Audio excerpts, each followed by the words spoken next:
आणि यानंतरची बातमी आहे धाराशिवमधून. सुनील तटकरेंच्या धाराशिव दौऱ्याचं आता वादाचं सावट पडतंय, कारण छावा संघटनेचे कार्यकर्ते चांगलेच आक्रमक झाल्याचं पाहायला मिळतं. या दौऱ्याला आता विरोध करण्याची सुद्धा शक्यता आहे. धाराशिवमधील शेतकरी संघटना, सामाजिक कार्यकर्ते आता आक्रमक झाले. छावा संघटनेच्या कार्यकर्त्याला झालेल्या मारहाणीच्या निषेधार्थ धाराशिवमध्ये आता आंदोलन होण्याची दाट शक्यता आहे. सुनील तटकरे आणि राष्ट्रवादी पदाधिकाऱ्यांच्या सुरक्षेसाठी मोठा पोलीस बंदोबस्त सुद्धा तैनात असणार आहे.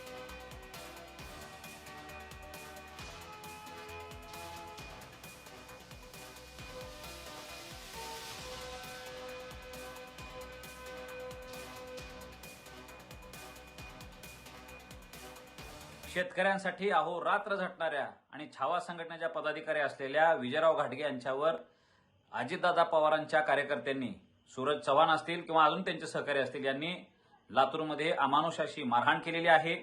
या गोष्टीचा मी जाहीर निषेध करतो.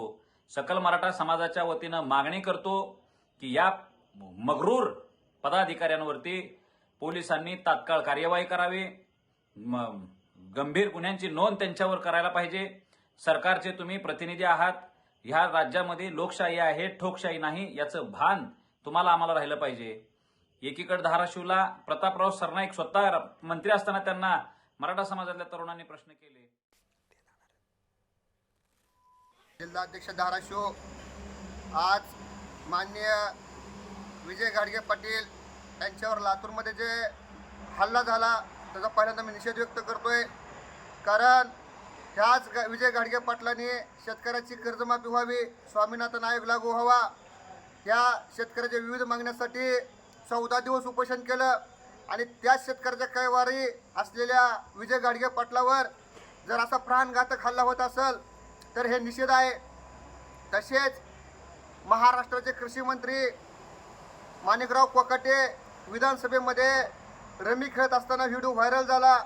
एकीकडं विरोधी पक्षनेत्याचे आमदार कैलास पाटील रमी विरोधात आवाज उठवत असताना त्याच विधानसभेत जर हे कोकाटे व्हिडिओ खेळत असतील, रमी खेळत असतील तर हे चुकीचं आहे.